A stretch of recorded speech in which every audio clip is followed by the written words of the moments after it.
Assalamualaikum warahmatullahi wabarakatuh. Saya Nur Rahmawati, CGP Angkatan 7 Kabupaten Tegal. Hari ini saya akan menyampaikan demonstrasi kontekstual tentang coaching, di mana kali ini saya sebagai observer dan saya akan dibantu dengan CGP teman saya, Bu Erni sebagai coach dan Pak Eris sebagai coach. Nah, untuk kali ini kita akan memulai demonstrasi kontekstual ini. Baik, saya mulai. Assalamualaikum warahmatullahi wabarakatuh, Pak Eris. Waalaikumsalam warahmatullahi wabarakatuh, Bu Nur. Gimana kabar Pak Eris hari ini? Alhamdulillah baik. Alhamdulillah baik. Oke, untuk saat ini Pak Eris dalam proses coaching nanti, Pak Eris akan berperan sebagai coach. Kemarin sudah saya sampaikan untuk rubrik penilaian dalam proses coaching ini. Nah, di sini Pak Eris sebagai coach, apakah sudah memahami brief yang kemarin saya berikan? Sudah Ibu, sudah saya pahami dari supervisi sampai observasi dan pasca percakapan Bu Nur. Alhamdulillah kalau sudah bisa dipahami. Nah, terus selanjutnya untuk proses coaching nanti Pak Eris akan meng-coach Bu Erni, itu persiapan apa yang sudah Pak Eris lakukan? Sudah sesuai dengan alur tirta Bu Nur. Harapannya sesuai dengan alur tirta. Nah, di situ kira-kira Pak Eris nanti akan mempersiapkan pertanyaan berbobot atau tidak? Saya sudah mempersiapkan pertanyaan yang berbobot yang bisa menggali apa yang akan disampaikan oleh coachingnya. Baik, oke, berarti Pak Eris sudah mau mempersiapkan itu semuanya. Nah, terus untuk harapan dari Pak Eris nanti dalam proses coaching nanti, Pak Eris, kalau dalam angka skala 1 sampai 10, Pak Eris akan berharap proses coaching nanti akan mendapat nilai yang berapa, Pak? Kalau berharap sih dapatnya 10. Baik, berharap ya. Berharap. Nah, terus untuk kemampuan sekarang, kira-kira Pak Eris sudah bisa memprediksi untuk saat ini sebelum proses coaching nanti itu berapa? Di atas KKM Bu. Di atas KKM 8 lah. Alhamdulillah. Baik, nah terus tujuan yang akan digali nanti untuk proses coaching kepada Bu Erni kira-kira apa ya Pak? Saya ingin bisa mendengar lebih baik. Oh, berarti kompetensi inti yang akan Bapak fokuskan adalah sebagai pendengar yang baik. Ya, oke. Baik, nanti silakan dilaksanakan proses coachingnya dengan Bu Erni. Nih Pak, monggo silakan, semoga lancar nih proses coachingnya. Baik. Selamat siang Bu Erni. Siang Pak Eri. Gimana kabarnya hari ini? Alhamdulillah baik. Iya, katanya Bu Erni mau ketemu saya Bu Erni. Iya nih Pak. Ada apa memangnya Bu Erni? Pengen ngobrol-ngobrol aja Pak. Ini saya juga punya banyak problem kan. Pengen ngobrol-ngobrol nih sama Pak Eris. Boleh tahu problemnya apa itu Bu Erni? Iya, ini saya bolak-balik ini ditegur sama perusahaan tentang etika anak-anak nih Pak. Tentang? Etika Etika anak-anak itu anak-anak. kayaknya udah mulai berkurang sekali nih. Etika anak-anak itu berkurang sekali. Iya, jadi kayak nggak punya unggah-ungguh, cara berkomunikasi yang kurang baik, sikap mental yang turun, gitu. Ini problematika banget nih Pak. Terus kira-kira rencana dari pertemuan ini Bu Erni mengharapkan apa ya? Saya sih berharap ingin ada solusi yang tepat nih untuk memberikan apa ya, kayak pembelajaran pendidikan ke anak tentang etika ya. Saya berharap ke sana. Jadi berharapnya ada pembelajaran tentang etika ya. Iya. Jadi keberhasilan dari pertemuan ini ya Bu Erni apa itu kira-kira? Ada ide inovasi di mana ini loh cara yang saya yang tepat untuk bisa memberikan bimbingan secara menyeluruh tentang etika, tentang karakter kayak gitu sih dalam membentukkan itu.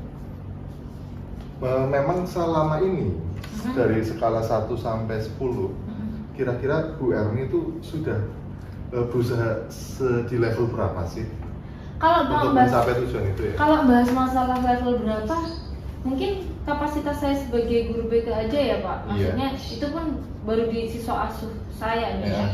Itu kami udah berusaha optimal dalam pembelajaran masih di skala 8-9 ya. Namun ini masalahnya kan kalau saya disuruh bicara itu kan teguran itu datang untuk global Pak, satu sekolah. Jadi ini ada misalnya saya ditegur etika anak-anak dalam satu sekolah wilayah. Sedangkan saya itu kan mengajar ke anak juga terbatas di jurusan saya saja nih ya. Iya. Jadi memang lingkup kecilnya sudah berusaha di level 8. Kalau di level sekolahnya kira-kira di level berapa? Untuk sekolahnya sendiri itu kan untuk pembentukan etika karakter itu kan harus ini ya menampung semua stakeholder ya, teman sejawat, hampir semua warga sekolah ini terlibat.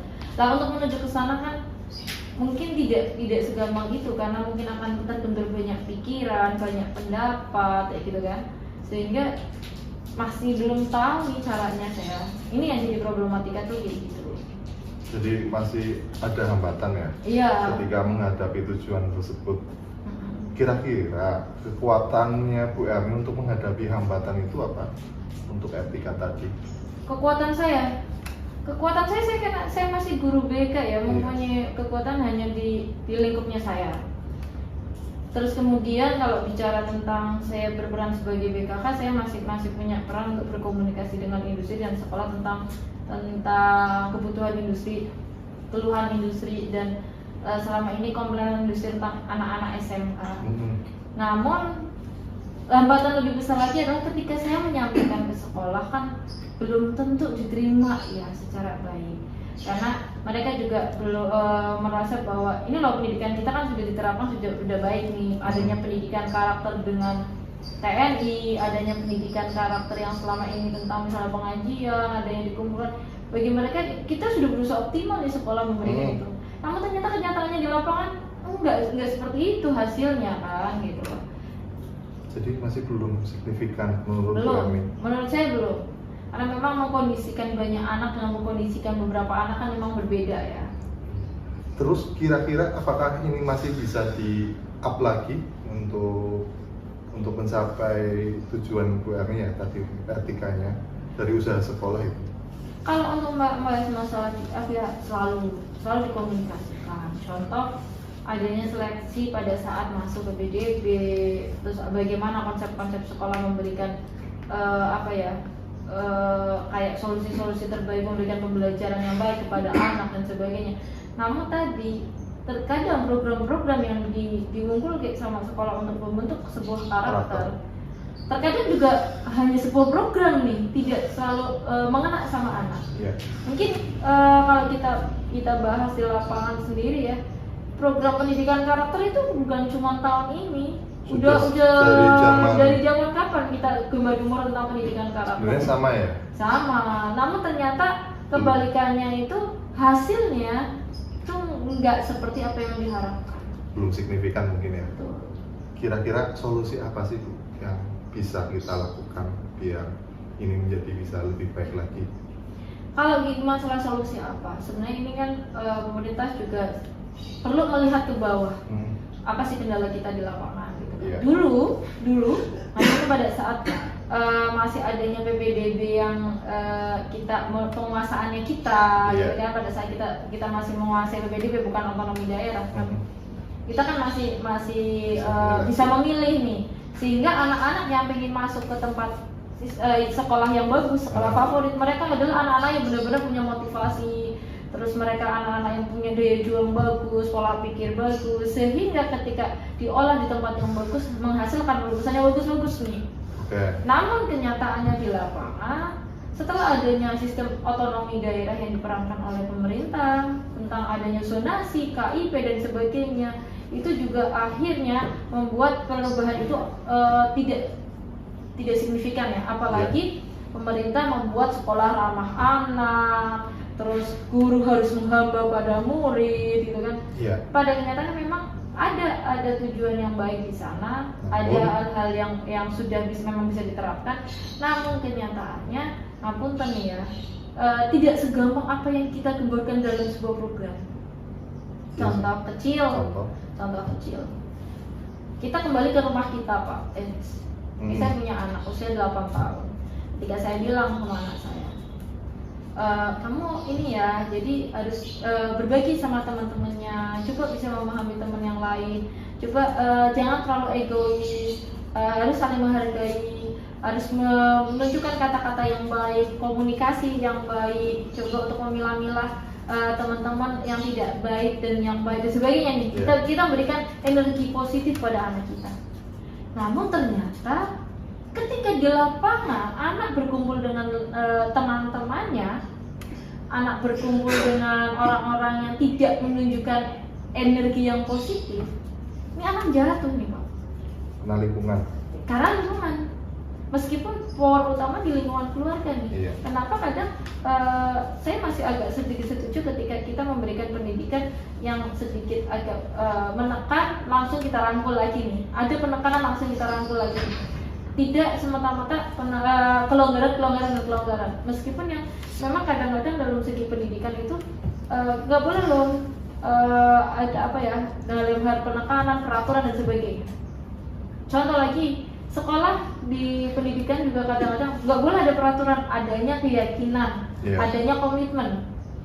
Di SMK kalau adanya keyakinan dan komitmen, mereka kaget ketika masuk ke perusahaan loh Pak. Karena di perusahaan ada peraturan, tidak ada keyakinan. Betul ya? Betul. Ini yang lagi saya juga akhirnya nih. Jadi ketika kita membuat keyakinan, maka dia akan ini yang memang kita dilema. Kita memang dituntut untuk bisa memandirikan anak. Meskipun PR kita berat sekali dalam memandirikan anak. Jadi memang permasalahan utama dari Bu Ani yang tadi sampaikan kan tentang adanya sekolah ramah anak. Jadi untuk kebebasan kita dalam mendidik ya, seperti itu. Terus zonasi itu kayak masukan kita akhirnya berkurang. Terus adanya keyakinan. Tapi itu kan ya memang dari atas sudah seperti itu ya. Jadi kita sebagai pelaksana di lapangan ya mau nggak mau akhirnya ya sudahlah, itu resiko yang kita ambil. Terus kira-kira apa sih yang belum kita untuk mencapai tujuan itu, kira-kira ya untuk mengesampingkan itu kira-kira apa yang bisa dilakukan? Sebenarnya gini Pak, program guru penggerak itu bagus Pak. Kita itu di sini itu belajar tentang guru penggerak dalam nantinya membentuk anak berpikir kritis, kreatif, mandiri dan sebagainya, itu sebenarnya bagus. Siap. Mungkin kalau bisa jangan cuma pilihan ya Pak, semua guru dijadikan guru penggerak sehingga pola pikirnya itu sama gitu. Jadi ketika kita bisa berperan 1% ini sebenarnya masih kalah nih dengan 99% gitu. Tetapi kalau misalnya semua memang guru dididik diarahkan, diwajibkan ke sana, mungkin ini yang akan bisa menjadi dampak signifikan. Oke, tapi itu apakah ada solusi lain? Karena ketika guru penggerak itu kan solusi yang bisa betul, di level pengambil keputusan ya. Betul, Pak. Tapi di level misalkan Bu Erni, kira-kira nih Bu Erni sih sudah bagus sekali dengan mengambil guru penggerak, berarti sudah ikut berpartisipasi untuk mencapai tujuan itu. Jadi ingin berubah juga, walaupun siswanya juga harusnya ikut penggerak juga ya. Siswa penggerak. Jadi untuk mencapai tujuan semuanya akan satu irama ya. Jadi kayak gitu. Kira-kira selain solusi yang tadi guru penggerak, ada solusi lain nggak sih? Paling kalau kita mengganti ke diri, karena pada saat ini memang kondisinya saya tidak bisa merubah kondisi lingkungan ya. Hanya bisa merubah diri saya, bagaimana saya bisa menerapkan ke anak-anak itu sesuai dengan tujuan untuk pendidikan yang lebih optimal dalam membentuk karakter dan etika anak. Karena ternyata pada kenyataannya untuk kesuksesan orang, untuk IQ itu menyumbang cuma 20% ya. Attitude lebih tinggi ternyata, etika, karakter, emosional yang kemarin kita pelajari tentang emosi itu menyumbang 80% nih Pak untuk sukses orang. Nah ini nih kenapa orang-orang kita banyak yang menjadi lebih terpuruk lagi, itu karena mereka lebih berlomba-lomba itu hanya untuk belajar untuk IQ aja nih. Mereka lupa berlomba-lomba itu untuk lebih mengedepankan tentang karakter. Ditambah lagi kalau misalnya Bapak bisa lihat nih Pak. Apa itu? Kita bicara IQ menyumbang 20% kesuksesan orang. Namun pada kenyataannya anak belajar di sekolah itu tidak bisa memenuhi IQ 20% yang tadi. Kenapa? Ujian masih banyak yang nyontek, tugas masih banyak yang terbengkalai. Kadang berapa persen sih anak bisa memenuhi target IQ terserap EQ-nya, mungkin hanya berapa persennya saja. Maka ketika 20% ini anak tidak bisa memenuhi, bagaimana dengan yang 80% yang mereka tidak punya juga? Jatuhlah pendidikan yang ada di sini. Kenapa kemarin juga selalu bilang SMK penyumbang lulusan terbesar, pengangguran terbesar. Ini yang menjadi PR kita bersama untuk bisa bareng-bareng lah. Pendidikan itu tidak cuma EQ, tapi harus bisa mengedepankan karakter dan sikap, itu etika. Itu sih Pak. Iya, jadi saya memahami apa yang dirasakan oleh Bu Erni ya, bahwa penurunan sekarang, bahwa etika sekarang itu, dan toolnya kita adalah guru ya. Jadi toolnya ke siswa adalah guru, bukan sistem. Ternyata baik ya. Baik. Sistem sudah selalu ada regulasi untuk bisa mengembangkan sebuah sistem pembelajaran yang bagus. Iya, tapi tool terbesar ternyata adalah gurunya sendiri. Betul. Ya. Ternyata di waktu COVID kemarin juga hasilnya tidak lebih baik daripada guru langsung. Betul. Oke, berarti pelibatan mulai dari diri Bu Erni yang sudah mulai dari diri, dan kira-kira untuk meningkatkan semua biar seperti Bu Erni itu kapan itu, atau mendiseminasikan ke yang lain atau bagaimana? Sebenarnya memang kita harus membuat contoh dulu ya. Yeah. Saya memang termotivasi itu bagaimana sih lebih efektif dulu nih membentuk etika dan karakter anak itu dari mulai dari bagaimana saya pembelajaran di kelas, bagaimana saya harus menunjukkan sikap dan sifat yang baik, bagaimana saya harus mengajarkan anak tentang komunikasi yang baik, kayak gitu, sehingga anak itu memang benar-benar menyadari bahwa pembelajaran tentang etika dan karakter itu sebuah kebutuhan, tidak semata-mata hanya sebagai pemenuhi peraturan. Jadi selama ini kan mereka datang itu hanya untuk pemenuhan peraturan saja, ini yang peraturannya gitu. Ingin menyadarkan bahwa itu sebuah sesuatu yang harus dimandirikan. Lah itu, ketika itu sudah berhasil, maka saya berharap sih kedepannya saya bisa melakukan diseminasi ke teman-teman bahwa ini loh yang dibutuhkan. Oke, terus untuk melakukan diseminasi sebagai solusi dari permasalahan tadi, terus komitmen Bu Erni itu terhadap rencana aksi ini bagaimana? Komitmennya, saya tetap harus memberikan inovasi yang baru dalam segi pembelajaran. Ya, bagaimana saya dituntut untuk berpikir lebih kreatif lagi, bagaimana saya juga merangkul teman-teman dan mendampingi teman-teman yang lain, termasuk memperbaiki diri saya ke depan bagaimana menjadi seorang guru yang baik gitu. Oke, terus berarti mulai dari diri, terus kira-kira untuk menjaga komitmen ini siapa sih yang terlibat? Yang pastinya karena saya guru BK, yang terutama adalah teman-teman BK yang lain dulu nih. Teman-teman BK yang lain bisa satu visi, satu misi, kemudian kami merangkul wali kelas, merangkul stakeholder, termasuk bahwa ayo kita fokuskan tujuan arah mutu pendidikan kita kemana sih untuk bisa mengedepankan anak-anak melalui karakter dan etika tadi. Oke, terima kasih. Saya kira-kira untuk kita ngobrol lagi kapan Bu Erni dari hasil diseminasi Bu Erni? Setelah saya mencoba untuk membuat simulasi pembelajaran yang lebih kreatif lagi dalam penerapan ke anak, setelah itu muncul, terus bagaimana saya mengakomodir dengan teman-teman, ternyata ini efektif nih, ataupun tidak efektif, mungkin kita ingin ngobrol lagi nih Pak, barangkali saya bisa menemukan solusi-solusi yang baik lagi. Oke, berarti nanti mungkin setelah melakukan, kalau di waktu mungkin berapa waktunya kira-kira? Nanti saya menghubungi Pak Eris. Siap, nanti bisa dihubungi saya ya. Siap. Oke, terima kasih untuk sesi hari ini. Ya, Pak Eris. Terus sebelum saya tutup untuk coaching ini, kira-kira perasaannya Bu Erni itu bagaimana? Untuk perasaan saya sendiri itu saya lebih harus memantapkan diri lagi sih. Saya kadang-kadang lupa juga bahwa saya punya visi ke depan yang memang harus disentil lagi melalui untuk punya tujuan apa sih, baru nih kita langsung keinget lagi. Memang seharusnya ngobrol tentang masalah yang menumbuhkan solusi bagi diri ya, sehingga akhirnya ke depan saya punya visi ini nih, punya tujuan, sehingga ke depan bisa berkelanjutan gitu. Terima kasih Bu Erni, semangat untuk kedepannya lebih baik. Sama-sama Pak, terima kasih. Iya, untuk menciptakan generasi bangsa yang lebih baik lagi. Amin. Saya Eris, assalamualaikum warahmatullahi wabarakatuh. Waalaikumsalam warahmatullahi wabarakatuh. Baik, alhamdulillah hari ini saya bisa melihat proses coaching Pak Eris dengan coachingnya Bu Erni. Alhamdulillah saya bisa melihat Pak Eris sebagai coach sudah bagus, sudah berjalan sesuai alurnya, yaitu alur tirta. Tujuan tadi sudah bisa diungkapkan, identifikasi juga, terus rencana aksinya sudah kelihatan, bahkan sampai ke tanggung jawab komitmen dari Bu Erni sendiri sebagai coach, alhamdulillah sudah kelihatan. Nah, di sini saya juga sudah bisa melihat dari rubrik-rubrik penilaian sebagai coach, Pak Eri sudah menyampaikan langkah-langkahnya benar-benar utuh. Nah, di sini saya akan menanyakan untuk Pak Eri sendiri saat ini merasa sebagai coach itu sudah berada di level berapa dibanding pada waktu sebelum tadi melakukan coaching? Naik Ibu. Naik? Iya. Alhamdulillah. Naik berapa? 1. Alhamdulillah. Dari 8 Berarti- menjadi 9. Oke, berarti menuju kesempurnaan. Kalau kesempurnaan miliknya Iya, tadi kan untuk titik terakhirnya mencapai level 10, 10 Ibu. berarti Harapan. semangat lagi, Semangat satu lagi. lagi insya Allah bisa sampai 10. 10. Oke. Nah, terus selanjutnya untuk rencana tindak lanjut Pak Eris bagaimana untuk proses coaching berikutnya untuk meningkatkan tadi yang tadinya baru 9, sekarang sudah 9 ke 10.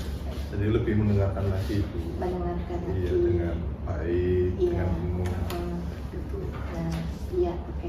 Tadi memang Pak Eris menekankan pada kompetensi mendengarkan lebih baik, sehingga tadi Pak Eris sendiri bisa mengungkap lagi pertanyaan-pertanyaan terbobot yang nanti akhirnya coach bisa menjawab pertanyaan-pertanyaan itu yang nanti mengarah pada solusi pemecahan masalah tanpa harus Pak Eris menyampaikan solusi itu. Alhamdulillah sudah terwujud. Nah, selanjutnya satu lagi nih ngobrol. Iya. Dari tadi kita bicara tentang tirta. Iya. Menurut Pak Eris itu tirta itu bagaimana ya? Tirta itu sangat bagus sekali Bu. Jadi Iya. sebenarnya semua orang itu punya solusi atas masalahnya sendiri. Iya. Cuman ketika memanggil informasi yang ada di dalam kadang-kadang butuh orang lain untuk mencarikan solusi tersebut. Baik, oke. Alhamdulillah hari ini Pak Eris sudah bisa menjadi coach lebih baik. Insya Allah ke depan bisa lebih baik lagi. Amin. Oke, observasi hari ini kita selesaikan dulu. Terima kasih Pak Eris sudah bersedia menjadi coach dan terima kasih Bu Terima kasih, Erni Bu. sudah menjadi coach. Sama-sama Bu. Iya. Baik, untuk observasi coaching hari ini alhamdulillah selesai. Saya sebagai observer dan Bu Erni sebagai coach dan Pak Eri sebagai coach. Alhamdulillah berjalan lancar. Semoga menginspirasi proses coaching bagi yang lain. Terima kasih. Assalamualaikum warahmatullahi wabarakatuh. Waalaikumsalam warahmatullahi wabarakatuh. Kita lihat dulu guru penggerak ya. Oke. siap. Ya. Guru penggerak tergerak, bergerak, menggerakkan.